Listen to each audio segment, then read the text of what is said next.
Assalamualaikum warahmatullahi wabarakatuh.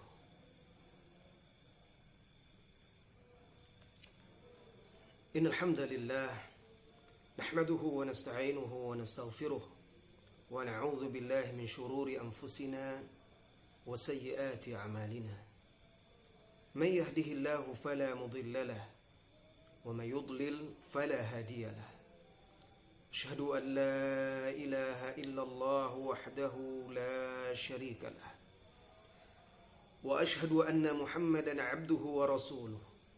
Sallallahu alaihi wa ala alihi wa ashabihi wa man sara ala nahjihi wa tamassaka bi sunnatihi ila yaumiddin wa sallama tasliman katsira, amma ba'd.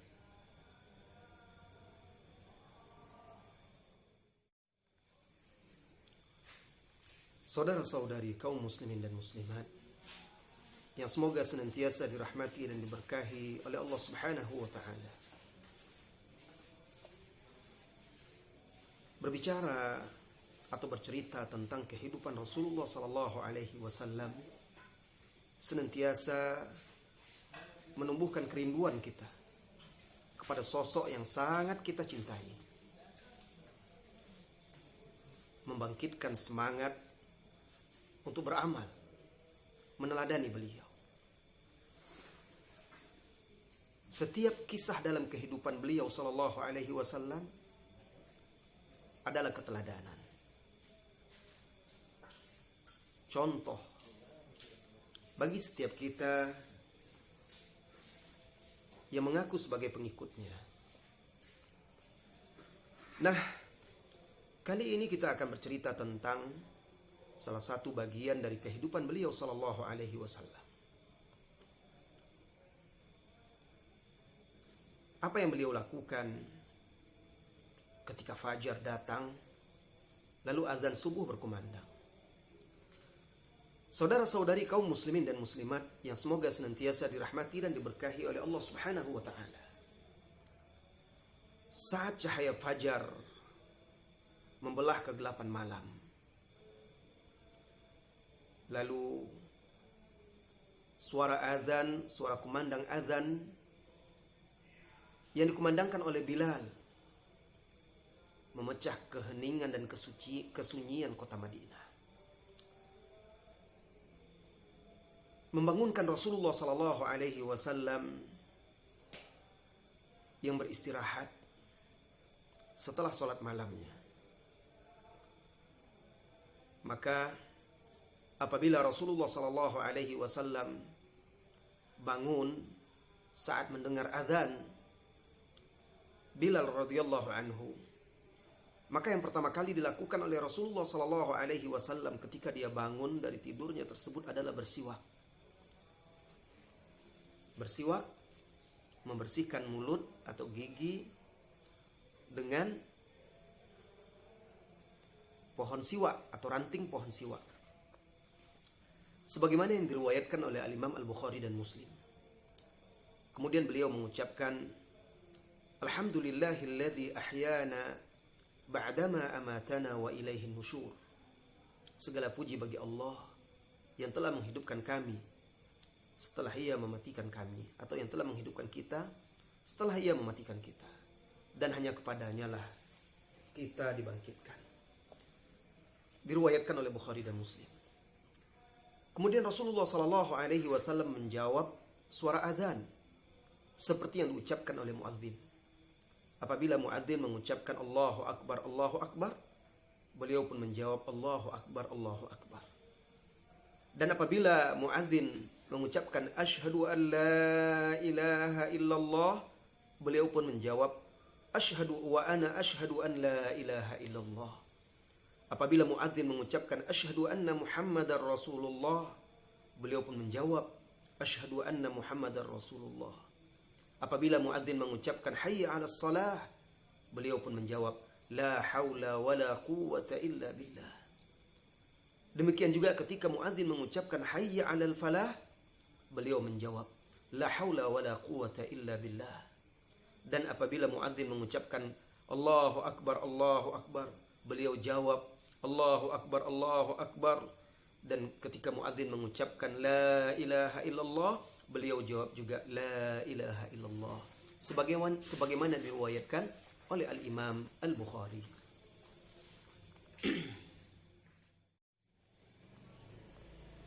Setelah itu, beliau sallallahu alaihi wasallam mengucapkan doa setelah adzan. Beliau membaca Allahumma rabb hadhihi ad-da'wati at-tammah was-salatil qa'imah ati Muhammadanil wasilata wal fadilah wa ba'athhu maqaman mahmudan alladhi wa'adtah. Ya Allah, Rabb pemilik seruan yang sempurna ini dan salat yang ditegakkan, anugerahkanlah kepada Muhammad al-wasilah dan al-fadilah, dan bangkitkanlah dia pada kedudukan yang terpuji yang telah engkau janjikan. Diriwayatkan oleh Al-Imam Al-Bukhari. Setelah itu Rasulullah sallallahu alaihi wasallam bangkit, dan apabila dia harus mandi, beliau mandi dulu. Apabila beliau tidak harus mandi, beliau mencukupkan dengan berwudu, lalu beliau berwudu. Terkadang Rasulullah sallallahu alaihi wasallam langsung bangun tanpa berwudu dan pergi ke masjid. Mengenai hal tersebut, ini menjadi kekhususan Rasulullah sallallahu alaihi wasallam. Rasulullah sallallahu alaihi wasallam berkata di dalam hadis Bukhari dan Muslim, "Tanamu ainai wa la yanamu qalbi." Kedua mataku terlelap, kedua mataku terpejam, tetapi hatiku tidak pernah tidur. Lantas Rasulullah sallallahu alaihi wasallam menunaikan salat 2 rakaat, salat sunat fajar atau qabliyah subuh. Dan beliau menunaikannya dengan singkat, salat yang singkat. Saking ringannya atau singkatnya sampai ada sahabat yang bertanya, apakah beliau membaca Ummul Kitab Al-Fatihah atau tidak? Ini menunjukkan salat qabliyah subuh yang 2 rakaat itu tidak perlu berpanjang-panjang. Bahkan sunnahnya adalah dipersingkat. Cukup membaca Al-Fatihah dan surat-surat pendek, sebagaimana diriwayatkan oleh Bukhari dan Muslim. Dan ada diriwayatkan bahwa beliau setelah membaca Al-Fatihah, di dalam rakaat pertama beliau membaca surah Al-Kafirun. Kemudian di rakaat kedua setelah membaca Al-Fatihah, beliau membaca Qul huwallahu ahad. Terkadang di rakaat pertama setelah Al-Fatihah beliau membaca Qulu amanna billahi wa ma unzila ilaina, dan seterusnya di surah Al-Baqarah ayat 136. Di rakaat kedua beliau membaca Qul ya ahlal kitabi ta'alau ila kalimatin sawa'im bainana wa bainakum, dan seterusnya surah Ali Imran ayat 64. Dan terkadang beliau juga membaca surat-surat yang lainnya sebagaimana diriwayatkan oleh Imam Muslim. Dan tidak ada salat sunat yang paling beliau jaga dan beliau tidak pernah meninggalkannya selain daripada 2 rakaat ini, yaitu 2 rakaat qabliyah subuh atau 2 rakaat al-fajar. Beliau bahkan mengatakan sallallahu ala nabi, lahuma ahabbu ilayya minad dunya wa ma fiha. Sungguh salat 2 rakaat sebelum subuh atau 2 rakaat fajar ini lebih aku cintai daripada dunia seisinya. Hadis riwayat Imam Muslim.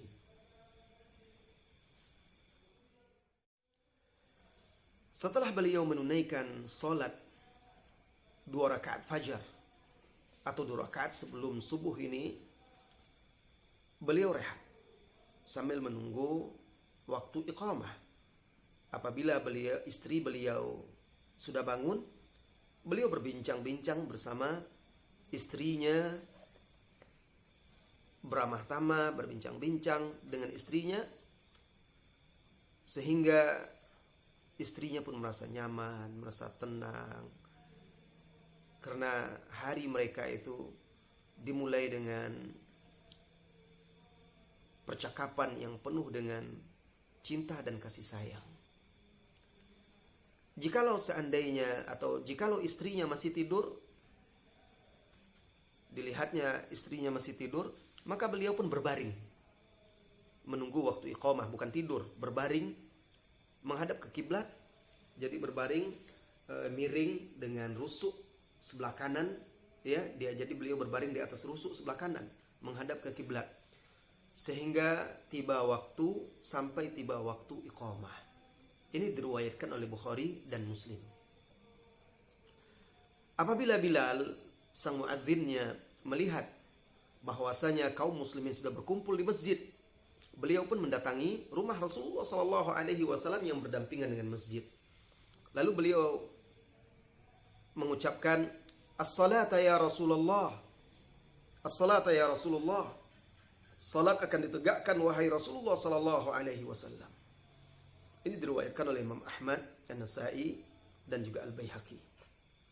Maka keluarlah Rasulullah SAW ke masjid. Apabila beliau keluar dari rumahnya, ya, hendak pergi ke masjid, beliau mengangkat wajahnya menatap langit seraya mengucapkan, "Bismillah, tawakkaltu 'ala Allah. Allahumma inni a'udzubika an adilla aw udall, aw azilla aw uzal, aw adlima aw udlam, aw ajhala aw yujhal 'alayya." Beliau ketika hendak ke masjid, hendak keluar dari rumahnya, beliau mengucapkan bismillah dengan menyebut nama Allah. Tawakkaltu 'ala Allah. Aku bertawakal kepada Allah.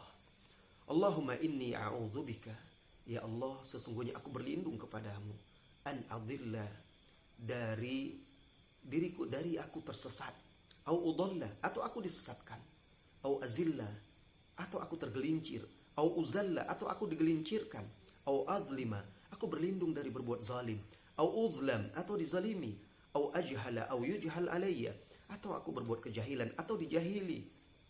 Hadis ini diriwayatkan oleh Ahmad, Abu Dawud, At-Tirmidzi, Ibnu Majah, An-Nasa'i, Al-Baihaqi, Ibnu Hibban. Lalu apabila beliau masuk ke dalam masjid, ketika hendak masuk, beliau mengucapkan bismillah wassalatu wassalamu ala Rasulillah.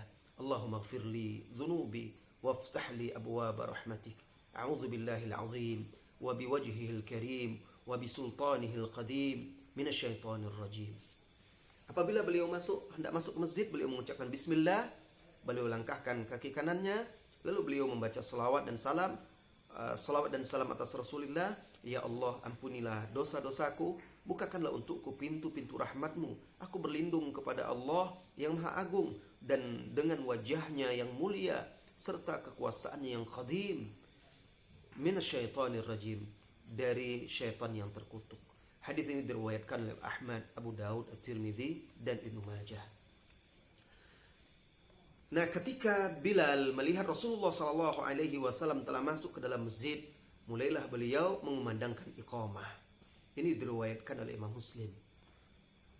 Lalu apabila para sahabat-sahabatnya melihat Rasulullah SAW salat diiqamahkan, maka sahabat-sahabatnya pun berdiri untuk bersiap-siap melakukan salat, dan mereka merapikan barisan mereka, meluruskan saf-saf mereka sebagaimana diriwayatkan oleh Al-Imam Al-Bukhari. Terkadang Rasulullah SAW keluar dari rumahnya menuju masjid, dari kepalanya masih menetes air sisa mandi beliau. Jadi kalau beliau mandi, rambutnya basah, kepalanya basah, beliau pergi ke masjid masih menetes air sisa mandinya. Dan terkadang beliau keluar ke masjid, sholat telah dikumandangkan, saf-saf telah diluruskan, lalu beliau berdiri di tempat sholatnya sebagai imam. Jadi lalu beliau teringat bahwa beliau junub dan belum mandi. Maka beliau memberi isyarat kepada para sahabat untuk diam dahulu di tempat. Beliau berkata kepada mereka, makanakum, makanakum.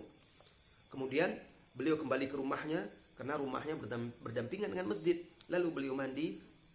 Kemudian setelah itu beliau segera keluar dari rumahnya, masuk ke masjid. Dan ketika itu air di kepalanya, sisa-sisa air masih menetes dari kepalanya.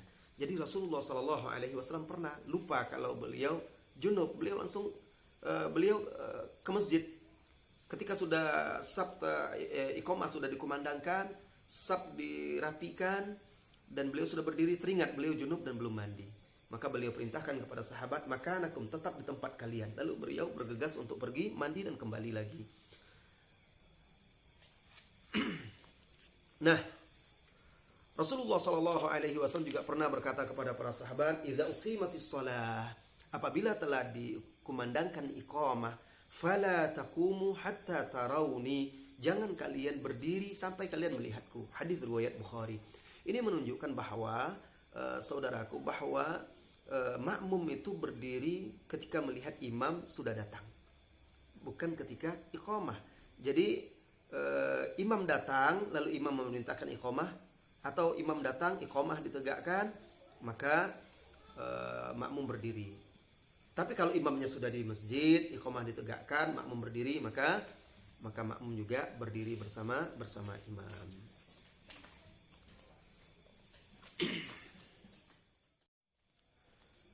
Apabila Rasulullah Shallallahu Alaihi Wasallam telah berdiri di tempat sholatnya sebagai imam, beliau pun merapikan saf-saf para sahabat. Beliau berkata kepada sahabat-sahabatnya, "Sawu sufufakum," rapikan, luruskan saf-saf kalian. "Tarasu," merapatlah. "Fa inna taswiyatas sufuf min tamamis shalah," sesungguhnya lurus dan rapinya saf itu termasuk kesempurnaan salat. Hadis riwayat Bukhari dan Muslim. Kemudian beliau pun melakukan takbiratul ihram, mengangkat kedua tangannya sejajar dengan pundaknya atau bahunya. Terkadang beliau mengangkatnya sejajar dengan ujung daun telinganya. Lalu beliau meletakkan tangan kanan di atas tangan kiri di atas dada, sebagaimana diriwayatkan oleh Bukhari dan Muslim. Setelah takbiratul ihram, beliau diam sejenak.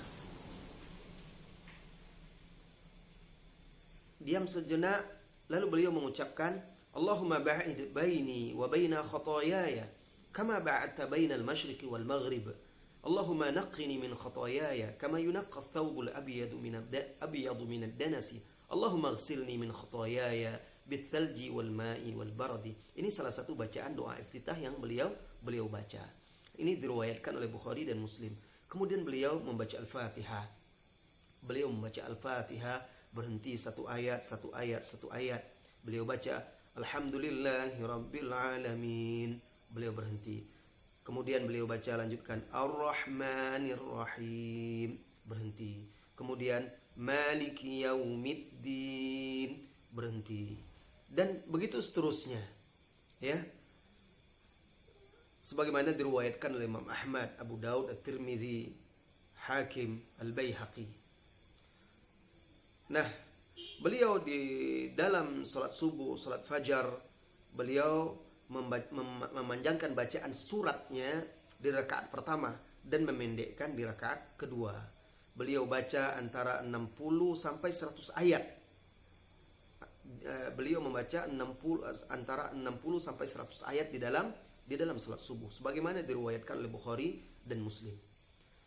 Kalau beliau salat subuh di hari Jumat, biasanya beliau membaca Alif Lam Mim Sajadah di rakaat pertama, dan di rakaat kedua beliau membaca surah Ad-Dahr atau Al-Insan, Hal ata 'alal insani hinum minad dahri lam yakun syai'an madhkura. Ini diriwayatkan oleh Bukhari dan Muslim.